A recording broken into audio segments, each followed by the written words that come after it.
ნამდვილად ძალიან მნიშვნელოვანია იცოდე თუ როგორ უნდა მიხვიდე გასაუბრებაზე იმისათვის რომ სასურველი სამსახური მიიღო. მაგრამ ვიდრე გადავალთ ჩვენს რეზუმეს განხილვაზე, მე მინდა ჩვენს სტუმარს მარიამ ტარასაშვილს ვკითხო. თუ არსებობს სტატისტიკა დღევანდელი დღეისათვის, რამდენი უმუშევარი არსებობს საერთოდ საქართველოში? მოგესალმებით. იცით რა არის სტატისტიკას რაც შეეხება სახელმწიფო დონეზე სტატისტიკურ კვლევას ატარებს მხოლოდ სტატისტიკის ეროვნული სამსახური. სტატისტიკას არ არის მთლიანი მოსახლეობის გამოკითხვა არ ხდება მხოლოდ 3400-მდე შინამეურნეობის კვლევა.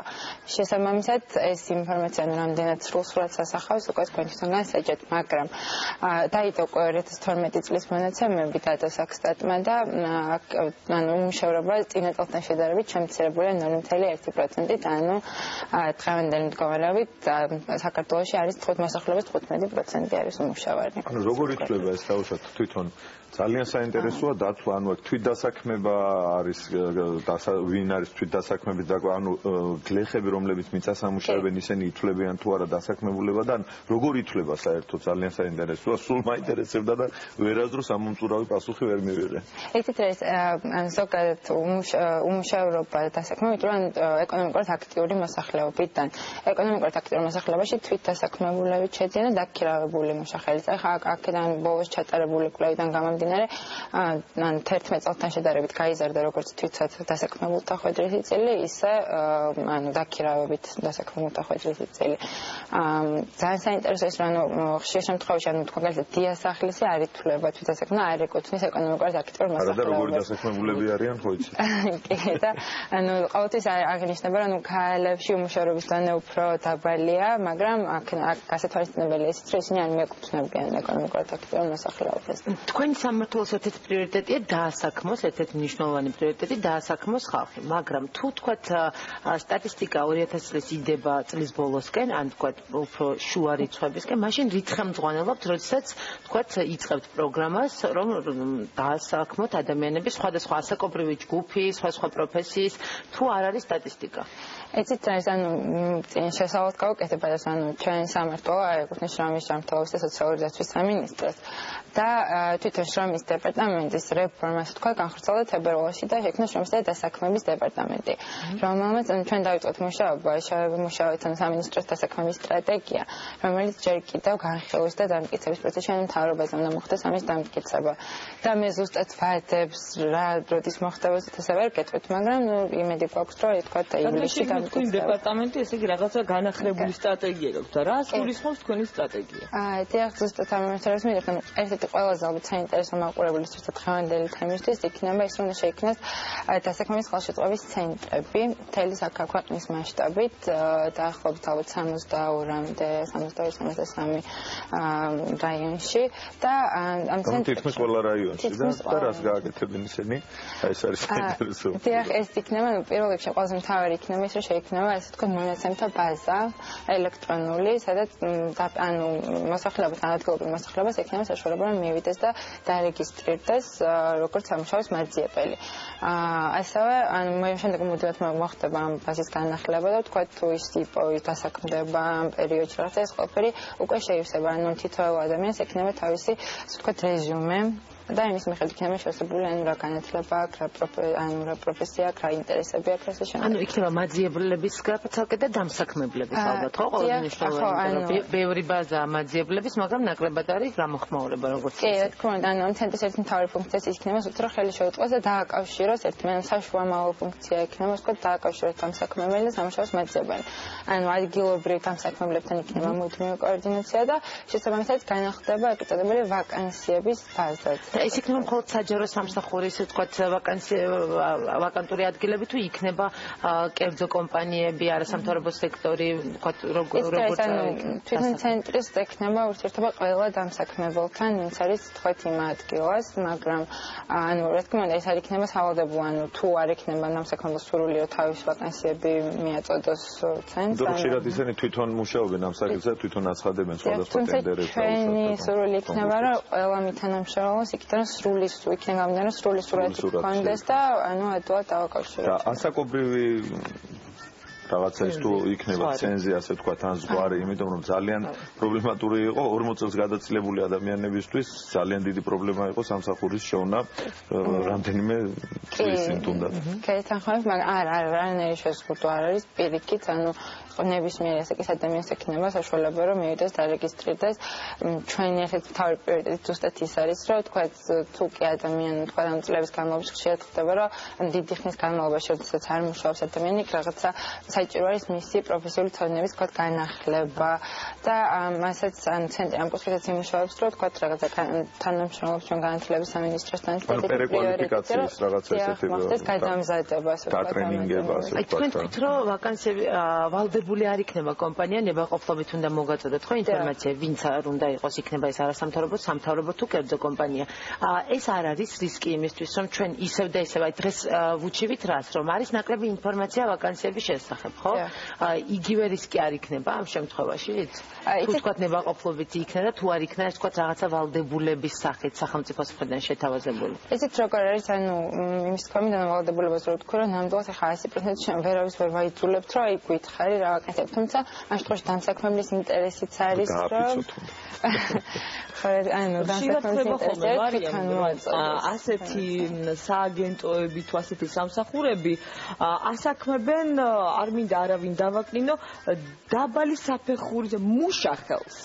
მაგრამ როდესაც საქმე ეხება მაღალ თანამდებობას, პოტენციალი არის სახელმწიფოში, მაგრამ არის ასევე უმუშევრობა. ხომ არ იქნება ეს მხოლოდ მუშახელის დასაქმების პრიორიტეტი? თუმცა არც არ არის უნიშნელო, რა თქმა უნდა. რა თქმა უნდა, ზურა, მაგრამ არიან ასევე სხვებიც. იცით რა არის, ან რა თქმა უნდა არ იქნება ანუ არაფერი, თქვით, ანუ რა თქმა უნდა ყველას ექნება საშუალება დასაქმდეს. უბრალოდ ის არის, რომ როგორც წესი მაღალ კვალიფიციური მუშახელი ადვილად პოულობს უფრო სამსახურს და შეიძლება ხო, ანუ უფრო ნაკლები რაოდენობით დარეგისტრირდებიან ამ შემთხვევაში, ანუ ეს ადამიანს აქვს ძალიან ანუ კარგი განათლება, აქვს კარგი უნარები, აქვს თვით პრეზენტაციის უნარი და შეუძლია თქვა თვითონ გამოცდილება, ის როგორც წესი თვითონ პოულობს სამსახურს, ამ შემთხვევაში არ ჭირდება შუამავალი.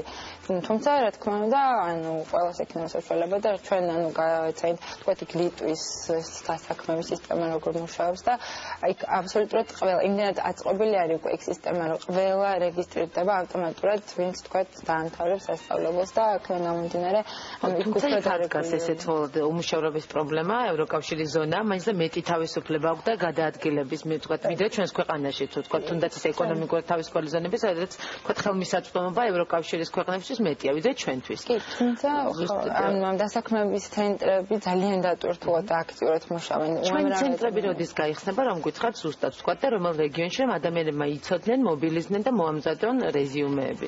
იცით რა არის ზუსტად როდის გაიხსნება ამის თქმა, ამ ეტაპზე მიჭირს, იმიტომ რომ უნდა დამტკიცდეს სტრატეგია განიხილება მთავრობაზე, უბრალოდ აი ზუსტად როდის დამტკიცდება, ნუ იმედი გვაქვს, რომ აი ახლოს ერთ თვეში დამტკიცდება და შემდგომ უკვე ძალიან სწრაფად დაახლოებით ერთი თვის განმავლობაში უნდა მოხდეს. ჩვენ გვახმარება ისიც, რომ ანუ სამინისტროს სოციალური მომსახურების სააგენტო SIP-ი, რომელიც დაგვეხმარება თქვა იმ რაიონებში, სადაც არ იქნება საერთო ინფრასტრუქტურა, მატერიალურ-ტექნიკური ბაზა და თქვა შემოგთავაზებენ თავიანთ მომსახურების ანუ სააგენტოების ბაზაზე მოხდება, იქ დაჯდებიან თანამშრომლები, რომლებიც მომსახურებიან.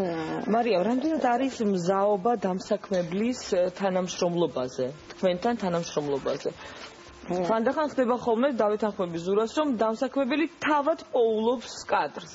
როგორც დასაქმების მსურველი თავად პოულობს სამსახურს, ასევე დამსაქმებელი. მზაობა რამდენად არის? იცით არის, ან დამსაქმებელი თვითონ დაინტერესებული არის იმისთვის, რომ სწრაფად იპოვოს კვალიფიციური კადრი, იმიტომ რომ როგორც სიუჟეტში იყო, იმჩნევენ ხშირად ხდება ის, რომ ანუ რეზიუმეები, რასაც ისინი იღებენ, ანუ არ შეესაბამება სინამდვილეს და ეს პროცესი იწყება, ანუ თითოეულ კანდიდატს შეხვდება და ეს ცენტრი იქნება გარანტია იმის, რომ თქვა დამსაქმებელი რომ გამოგზავნოს ვაკანსიას, ამ ვაკანსიაზე მიიღებს დაახლოებით იმ კანდიდატებს ზუსტად რაც მას სჭირდება. მაგრამ ქართული რეალობის გათვალისწინებით ეს რისკი არის, იმიტომ რომ ძირითადად იღებენ მაინც სანაცნობო წრიდან, შესაძლოა იყოს არაკვალიფიციური კადრი, მაგრამ ნაცნობი. ეს რისკი თუ თქვა აი უმუშევარი ადამიანების გამოხმაურებები ძირითადად ვინც მაძიებლები სწორად იქნება. ძირითადად არის გამოხმაურება იმაზე, რომ ვიღაცამ ვიღაც დაასაქმა და არ შეხედა მას როგორი რეზიუმე აქვს და არ გაითვალისწინა მისი კვალიფიკაცია. ეს რისკი ცოტა ისეთი ისეთია, ამიტომ სახელმწიფოს მხრიდან რამდენად სწორი იქნება თუ თქვა სახელმწიფომ დააწესა კონტროლის და მოთხოვნის მექანიზმი, ვალდებულება თუ გაუკეთეთ დაუწესა კომპანიებს, რომ თქვენ ვალდებული ხართ გამოაცხადოთ ღიად, საჯაროდ, აი ესეთი ვალდებულება სწორი იქნება, ესეთი ვალდებულება რა თქმა უნდა იქნება, რომ ვაკანსია გამოცხადდეს და ანუ ნებისმიერ ადამიანს ჰქონდეს საშუალება, რომ შეიტანოს განაცხადი ამ ვაკანსიაზე. უბრალოდ იცით რა არის, ანუ კერძო სექტორია მაინც და თქვა სახელმწიფოს მხრიდან აქტიური ჩარევა და შეიძლება არ არის თქვა კორექტული, თუმცა რა თქმა უნდა რომ ანუ ჩვენ იმედი გვაქვს რომ დასაქმებლები თვითონ იქნებიან დაინტერესებული იმაში რომ სწრაფად მიიღონ ინფორმაცია იმ კადრების და იმ ვაკანსიებზე იმ ადამიანების შესახებ ვინც მათ ჭირდება. თქვენ თქვით რომ იქ თანამშრომლებთ განათლების სამინისტროსთან იმისათვის რომ კადრი მაძიებელი სამსახურის გადაამზადოთ იმ შემთხვევაში თუ მას დიდი ხანი არ ქონია სამსახური და გაუგრძელოთ ცოდნა თუ კვალიფიკაცია ეს როგორ მოხდება? ეს არის ანუ ამ ეტაპზე თანამშრომლობთ განათლების სამინისტროსთან ზუსტად ანუ ესეთი კომისია შექმნა სამინისტრომ სადაც ჩვენ ვართ წევრები ახალი პროფესიული სასწავლებლების დაარსების შემსწავლელი საკითხი კომისია იყო ესეთი და ანუ განვიხილეთ სხვადასხვა რეგიონში მთელი ქვეყნის მასშტაბით რა საჭიროება არის პროფესიული სასწავლებლების პროფესიული კოლეჯების რამდენად ანუ აუცილებელია რომ რა მასშტაბის უნდა დაარსდეს როგორ უნდა ისნეს და ამ საკითხებზე და თუ ეს სასწავლებლებიც რომ დაარსდება რა თქმა უნდა ესეც ყოველშაბათი რა საჭირო დაარსება როცა არსებობს პროფესიული სასწავლებლები და არც თუ ისე ცოტა და ხო მაგრამ ვერ ვიტყვით რომ ბევრი ადამიანი მიმართავს გახსოვთ ჩვენთან იყვნენ სტუმრად პროფესიული სასწავლებლის წარმომადგენლები და იყო ამაზე საუბარი არის პროფესიასწავლებლები და რატო უნდა დავაარსოთ ახალი იცით არის ძალიან ბევრი იყო ანუ იცით ეს კერძო არის ცალკე კერძო სახელმწიფო პროფესიული კოლეჯების სასწავლებლები ძალიან ბევრი იყო თუმცა რამდენიმე წლის წინ გაუქმდა ძალიან ბევრი კიდევ და ზუსტად მაგიტომ შეიქმნა ეს კომისია რომ შეესწავლა ეს საკითხი რამდენად საჭირო არის თქვათ მათი თავიდან დაარსება და იქიდან ჩვენ შევხვდებოდით იმ რეგიონებიდან ზოგ შემთხვევაში აღდგენათ საუბრობთ აღდგენად ანუ აღდგენა არ მოხდება იგივე სამართლებრივი ბაზით ანუ დაარსდება თავიდან უბრალოდ შეიძლება თქვათ იგივე მატერიალურ ბაზაზე და სტუდენტების დასაქმება თუ არის თქვენს იმაში გათვალისწინებული სტრატეგიაში და ანუ ხვდებით რომ ანუ ზაფხულის პერიოდი შეიძლება გამოიყენოთ ან ეგრეთ წოდებული ნახევარ განაკვეთზე ადრე ძალიან ცნობილი იყო და აპრობირებული პრაქტიკა იყო და ეს თუ გაქვთ განსაზღვრული ახალგაზრდების უმუშევრობა ერთ-ერთი ყველაზე მნიშვნელოვანი და აქტუალური საკითხია ევროპაში და საქართველოში წელს ძალიან ისეთ გასმწყავად ჩვენთანაც ანუ საქსტატის ჩატარებული კვლევებიც რაც გამოსა უმუშევრობა ყველაზე მაღალი არის ახალგაზრდებში ეს სტრატეგიაში ცალკე თქვა სტუდენტებზე არ არის რაღაცა გამოყოფილი სტრატეგია მაგრამ რა თქმა უნდა ანუ ეს იქნება ესეთი პრიორიტეტი რომ თქვა იგივე მათთვის რაღაცა უნარჩვევების ამაღლები კონსულტაციები კარიერის დაგეგმვა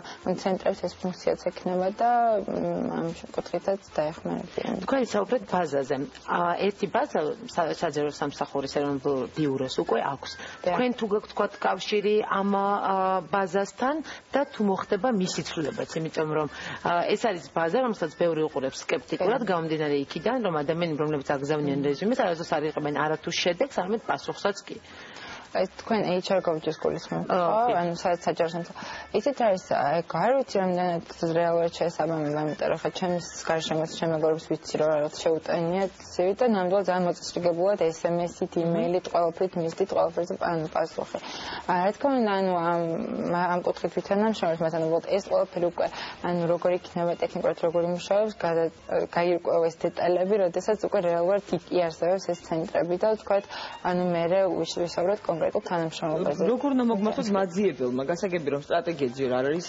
განხილული, მაგრამ სავარაუდო განხილვა იქნება თუ ტექნიკურად როგორ უნდა მოხერხდეს. მე ვარ უმუშევარი, სამოქმედო გეგმა ხო? ალბათ სტრატეგია. ანუ როგორ უნდა მოხერხდეს ბაზის შედგენა? ბაზის შედგენა მოხდება ელექტრონულადაც და ვთქვათ ელექტრონულად მოხდება ძირითადად ანუ სამშობლოს მაძიებელს ექნება საშუალება რომ სახლიდან ჩვეულებრივ ინტერნეტით შევიდეს და იქ შეავსოს თავის მონაცემის სპეციალური აპლიკაცია თავით იქნება თავის მონაცემებს ჩაწერს და ეს ბაზა ავტომატურად შეივსება. შემდგომ უკვე როდესაც განვითარდება და უფრო გაძლიერდება ეს ცენტრები, მე იქნება საშუალება რომ თქვა ადგილზეც მივიდეს, კონსულტაციაც მიიღოს, ანუ როგორც ვსაუბრობ თვით პრეზენტაციის უნარები, ანუ ამ კუთხით კარიერის დაგეგმვა იქნება უკვე შესაძლებელი, აღარ როდესაც უკვე ეს მაინტერესებს ზუსტად ჩვენი სიუჟეტის იმაზე იყო რომ ძალიან დიდი მნიშვნელობა აქვს სწორედ შედგენას და უშუალოდ რეზიუმეს ეგრეთ წოდებული ვიორსკის რაიონი CV-ს უკაც უცრავად.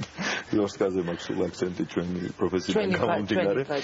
და თქვენ თუ გექნებათ დაუშვათ აი ეს პრიორიტეტი ერთ-ერთი რომ ასწავლოთ სწორედ საკუთარი თავის წარდგენა ჩვენ ეტიკეტიზე გქონდა გადაცემა და იქაც ზუსტად ერთ-ერთი კი არა და გადამწყვეტი მნიშვნელობა აქვს, როდესაც სამსახურს ეძებს სწორედ წარადგინოს საკუთარი თავი, რა თქმა უნდა და აი ამაში თუ დაეხმარებით დაუშვათ სამუშაოს მაძიებლებს. კი, ეს კომპონენტიც და სტრატეგიაში გათვალისწინებულია, რომ ძალიან მნიშვნელოვანია, რომ გარდა იმისა, რომ თუ როგორ წარადგენს სასამის მოძებნოს სწორი ვაკანსია, ანუ ის ვაკანსია რეალურად, რაზეც მას შეუძლია, რომ შეიტანოს განაცხადი.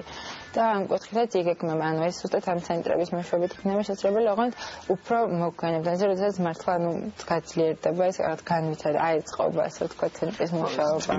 სტრატეგია ერთია, მაგრამ მნიშვნელოვანია სამოქმედო გეგმა. ჩვენთან ბევრი სტრატეგია იწერება, მაგრამ სამოქმედო გეგმის სამოქმედო გეგმაშიც დევს, ანუ ეს ნაწილი, რომ ანუ მოხდეს, ვთქვათ, ხელშეკრულებული კონსულტაციები კარიერის დაგეგმა, მაგრამ ზუსტად ეს ხო, აი ეს ზუსტად როდის მოხდება, ხდებით, ანუ ძალიან როდესაც ჩვენ ვლაპარაკობთ სამსახურის მაძიებლებზე, სამუშაოს თუ სამსახურის თუ პოზიციონირება როგორ უნდა მოხერხდეს, ჩვენ ვლაპარაკობთ ხოლმე პიროვნულ თვისებებზე, ხო? ანუ მოვედი, მოწესრიგებული, თმადაბანილი, ნუ ასე პატარა საყურით, პატარა ბეჭდით, როგორც გვირჩიეს აგი.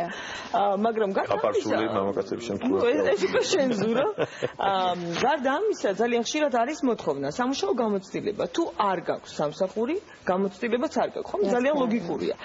რა ხდება ამ შემთხვევაში და ასაკის შეზღუდვა თქვენ კი ბრძანეთ რომ არ არის, მაგრამ არის.